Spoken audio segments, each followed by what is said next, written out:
Alright, it's time to jump into Unit 3 now, and that's essential questions. We're going to talk a little bit about that. Now that you've got your understandings, you've got your basics for your entire unit, it's time to start doing those essential questions. What questions are the most important to ask as you go through?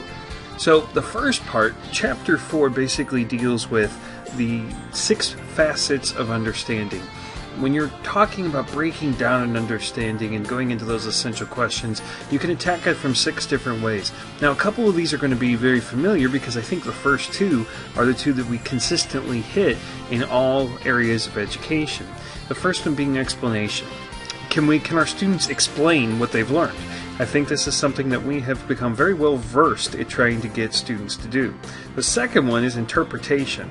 Are they able to interpret what something means? And I think we work very hard on that, specifically in the communication arts spectrum, but a lot of other places as well. We've gotten really good at being able to take what something is and interpret it into what the greater meaning is. So I think those 2 we're doing pretty well. And the third one we see sometimes as well, and that's application. Or can students take something they learn in the classroom and apply it in real life? I think that's something that we're really starting to hit now with all the Common Core and all those different initiatives. But I think that's something that we are definitely working toward.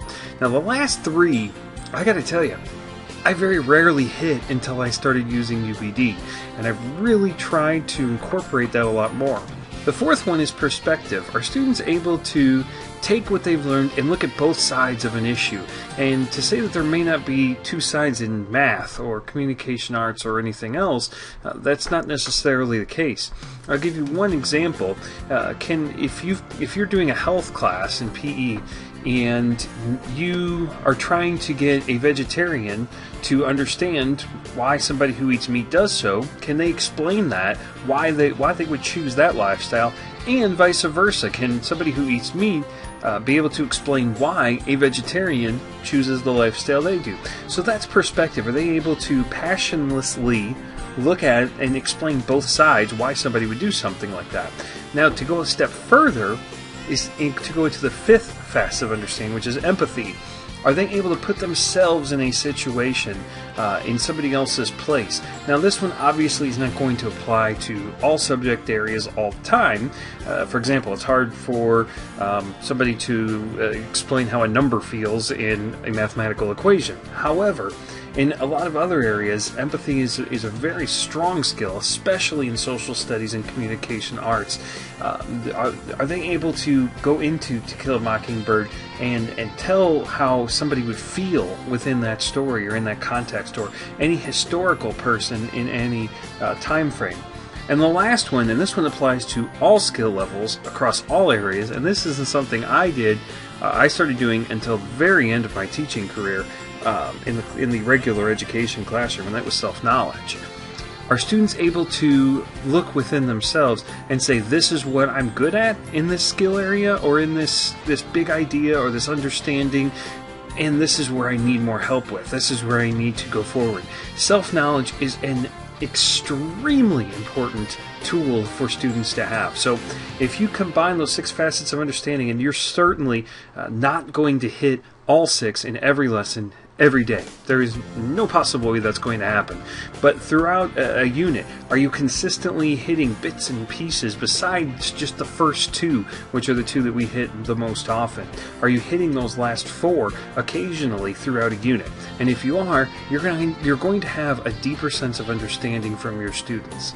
So when we get into the essential questions, the 4 connotations on what makes an essential question an essential question, the first one that the authors talk about is that it must recur throughout our lives. One quick example, I have a friend who it was suggested, because he's sick so often, that he gets a humidifier in his house because there isn't enough moisture in the air in his house. And when the person was asking him, hey, do you constantly see a lot of static electricity in your house? And he couldn't understand why he would ask that question. Well, I used basic 5th grade science, because I was able to apply it by teaching it for so long, that there was a reason why that occurred. So these are, if we can get students to understand that these things recur throughout their lives, that's going to help make it an essential question. Does it deal with the core ideas within a discipline? For example, the core idea in any social studies course is kind of that sociology perspective. What is it about those events that we're learning that has shaped and focused us into the society that we are today? And so you need to look at those when you're forming those essential questions. The third one is, does it help students inquire and make a sense of the content that you're trying to provide them with? Are they able to look at that thing that you've given them and say, boy, I really want to know more about that. Why does that occur? Why did that happen? Or why, when you're doing this math problem, why does this happen? So students are naturally curious, even at the high school level. So what are we doing to try to engage them? And that leads into the fourth one. Does that essential question, will it just naturally engage learners? So even at the adult level, you can engage learners by asking them more important questions. So one of the things that you need to be thinking about is, does it have something to do with one of those four connotations, or several of them, in fact? If you're just saying, why does the Earth spin? It's not necessarily an essential question.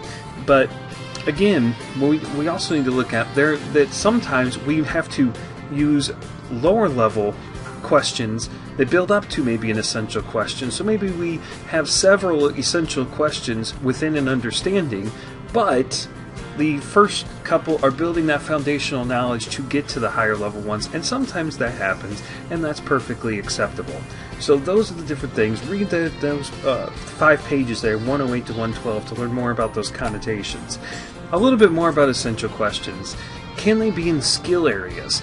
There is one recurring theme that is brought up within this text, and I've had students that work in the special education area that say, we just teach basic skills. We can't have essential questions. I would say that, and like the book says in there, that really you're focused on how can I be more self-sufficient. That's kind of the whole point of being in the special education arena, is you're trying to get those students to where they are able to be self-sufficient in the regular classroom. So along with that content, you're also teaching them things like how to find the answers to questions and how to help themselves so that they are able to start to function back in the regular classroom as much as possible. And if not in the regular classroom, if that's not the goal for that student, you're trying to get them to where they are self-sufficient in real life. So you, even in a basic skills quote-unquote class, there are some essential questions. So then we get back into the topical essential questions versus overarching essential questions, and this is something that came up back in Unit 2 with understandings. And one of the big questions they tackle and take a little bit of time talking about, which is a very good conversation, is when should you use each type? And I'll give you a big hint. Overall in a unit, you need both. Because what you're going to have is, what you're going to see is, if you specifically focus on topical understanding, you're going to be delving into the weeds and into those minutia of details, and you're going to lose some of the higher level thinking and the greater application of some of your topics within the context of learning. And so you're going to just get more to a factual reality, study guide, final exam kind of mentality that we have been dredging through and not seeing any results with. If you use all overarching questions, then the problem you see there is that we wander off into the hypothetical too often. We do not have any focused conversations. So whereas each one is very important, it's also important to make sure that we have a nice balance between the two within any unit. And then the last part of the chapter starts to deal with some tips for generating essential questions and tips for using essential questions, and just a couple of quick things to talk about with the using of essential questions. This is an area where you want those questions to actually be asked. Unlike understandings, which were very specific with what you wanted the students to be able to do after, essential questions, you should be asking those questions at the beginning of a lesson. Those questions should be posed to students, and things that you will say to them, and that they try to inquire and find the answers to. And so essential questions are a little bit different in understandings in that they are written to where they guide you, they help keep you on task, but they're also used to help guide the students and really direct their learning and focus in on what they're going to be doing during that lesson. So those are just some ideas there. And the final thing is, it is important that you frame the work around open questions, not closed questions. Too often we're using those closed questions. A math example. How are you able to find the third side of a right triangle if given the other two sides? That's a very closed question because it's just a mathematical formula that they will be able to use, and to use an old term, plug and chug. They will not be able to really understand why they're doing that. So again, it's very important that we ask those open questions and we work around open questions. And that's kind of where the authors end this chapter 5. So that's a little bit more about essential questions. And as usual, if you have questions about this, if there's something that seems a little vague that you wish you had more clarification on, post it in the question forum.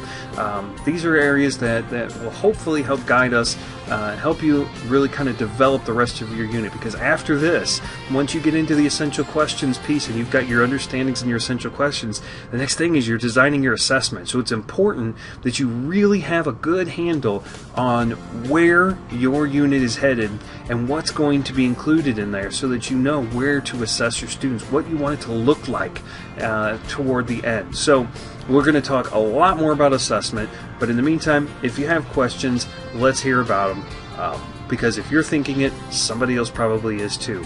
And that concludes the Essential Questions unit.